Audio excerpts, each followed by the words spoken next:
जय श्री राम। मित्रों, महाभारत में एक अनूठा पात्र है,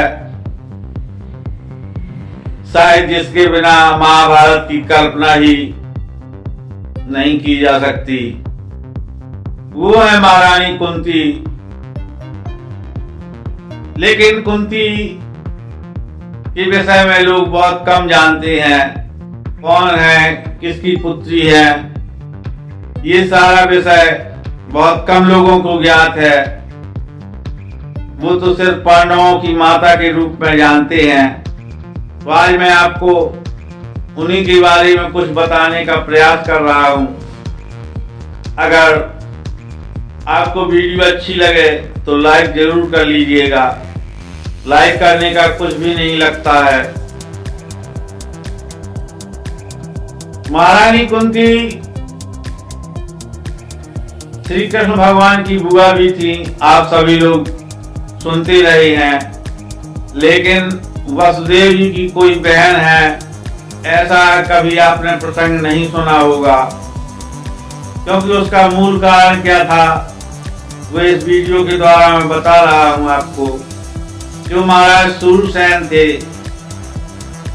उनकी महाराज कुंती भोज से बड़ी अच्छी मित्रता थी। तो उन्होंने वचन दिया था कि अगर मेरे कोई भी संतान होती है तो अपनी पहली संतान महाराज कुंती भोज में आपको दे दूंगा।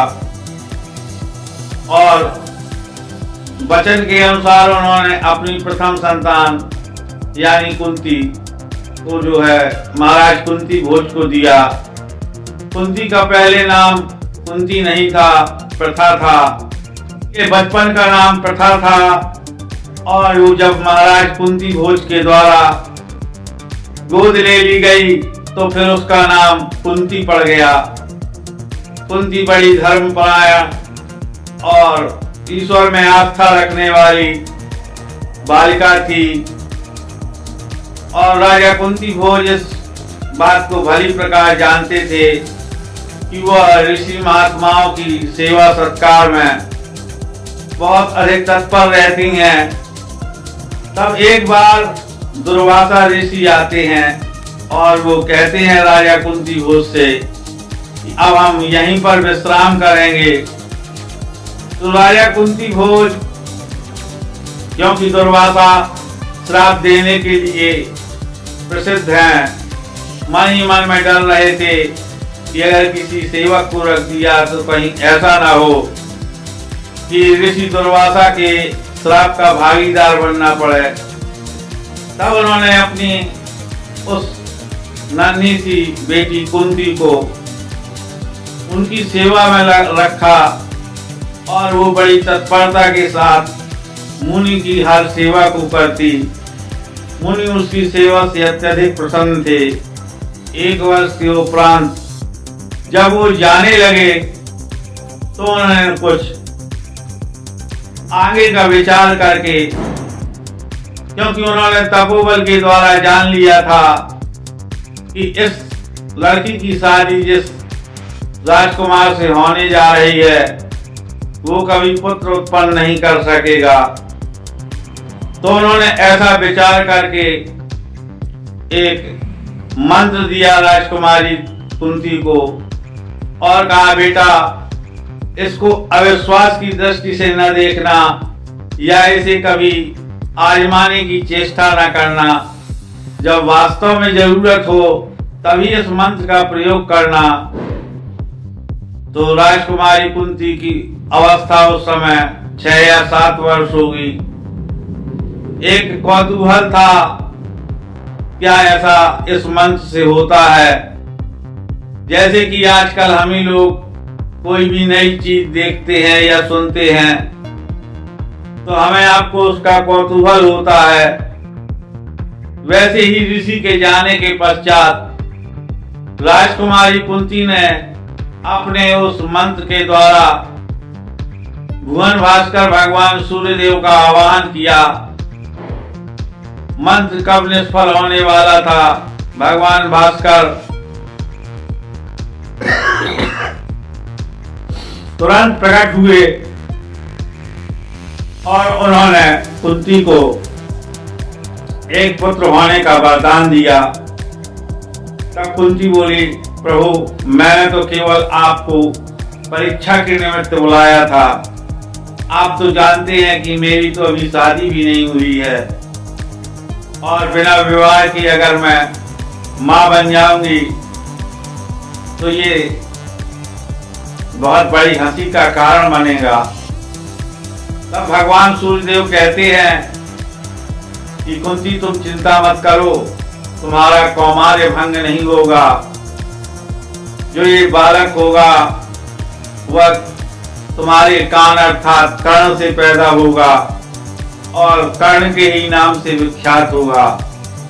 ऐसा कहकर भगवान अंतर ध्यान हो जाते हैं सूर्यदेव जी। कुंती के पुत्र की प्राप्ति होती है, लेकिन वो लोकलाज सामाजिक मर्यादाओं को अनदेखा नहीं कर पाती और वो चुपचाप उस बालक को लेकर के गंगा नदी में प्रवाहित कर देती है, जिसके जन्म के साथ ही कवच और कुंडल थे शरीर पर। इसके बाद रानी कुंती का विवाह हो जाता है हस्तिनापुर के महाराज पांडु के साथ में, क्योंकि कुंती ने उनका वरण स्वयं किया था। जब महाराज कुंती भोज ने स्वयंवर का आयोजन किया और विवाह के उपरांत महाराज पांडु दूसरे देश पर युद्ध करने के लिए चले जाते हैं और वहां पर मद्र नरेश से भेंट होती है। मद्र नरेश भी अपनी कन्या माद्री का हाथ उनके हाथ में देने का निश्चय करते हैं। इस प्रकार से उनके दो विवाह होते हैं और कुछ मन उचाट हो जाता है महाराज पांडु का, तो वो वन में भ्रमण का निश्चय करते हैं कि अब हम कुछ दिनों के लिए वन में ही चल करके निवास करेंगे। साथ में उनकी दोनों पत्नियां होती हैं। पहुंचते हैं तब वो वन के विहंगम दृश्यों का आनंद लेते हुए आनंदित हो रहे हैं और तभी छोटी रानी माद्री देखती हैं कितने सुंदर हिरण का जोड़ा है। अपने पति से कहती हैं, जाइए इनको मार कर लाइए, ये बहुत ही सुंदर अद्वितीय मृग हैं। तब महारानी कुंती उन्हें बार बार समझाने का प्रयास करती हैं कि नहीं, ये वन है, इन मृगों का शिकार मत करवाओ, इन्हें देख करके ही आनंदित हो। लेकिन माद्री की हट के आगे महाराज पांडु अपने बाण का अनुसंधान करते हैं और वो मृग और मृगी दोनों उनके तीर से बिध जाते हैं। लेकिन बड़ा आश्चर्य, जैसे ही वो बाण लगता है वो मृग और मृगी मानव देह में परिवर्तित हो जाते हैं। पास जाकर देखते हैं तो वहां पर ऋषि किन्नम थे मृग के रूप में और उनकी सहचरी उनकी पत्नी थी।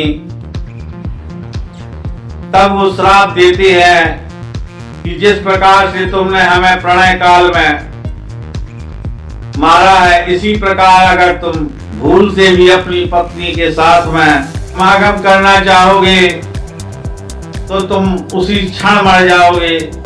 ऐसा सुनकर पांडु व्याकुल हो जाते हैं और कुछ समयांतराल बाद उस मनोदशा से उभरते हैं। लेकिन उन्हें ये पता था कि मेरे द्वारा पुत्र नहीं उत्पन्न हो सकते हैं, तो वो चिंतित रहते हैं।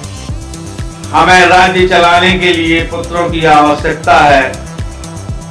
तब महारानी कुंती अपने उस मंत्र के बारे में महाराज पांडु को बताती हैं।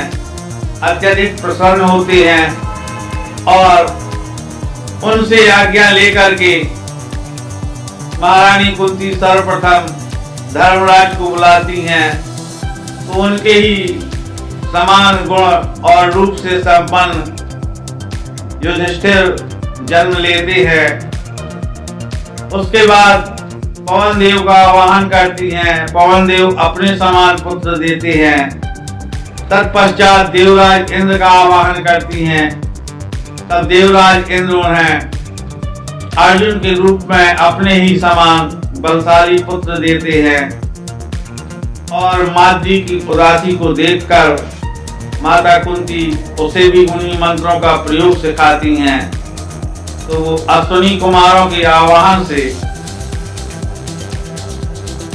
नकुल और सहदेव का जन्म होता है और इस प्रकार से कुछ समय के पश्चात पांडु माद्री से अत्यधिक प्रेम करने के कारण उनकी सुंदरता पर मोहित होकर एक दिन रमण करने का प्रयास करते हैं और ऋषि किंदम का श्राप फलीभूत हो जाता है।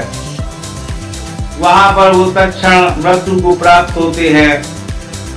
माद्री इस बात के लिए अपने आप को दोषी मानती हैं और वो पति के साथ ही चिता में सती हो जाती हैं। सारा भार राजकुमारों का कुंती पर रहता है।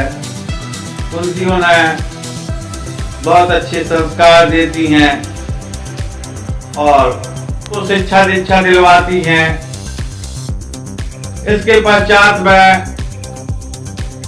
जब महाभारत समाप्त हो जाता है तब वो महाराज धृतराष्ट्र के साथ महारानी गांधारी और विदुर जी के साथ में एक वन में जाकर निवास करती हैं।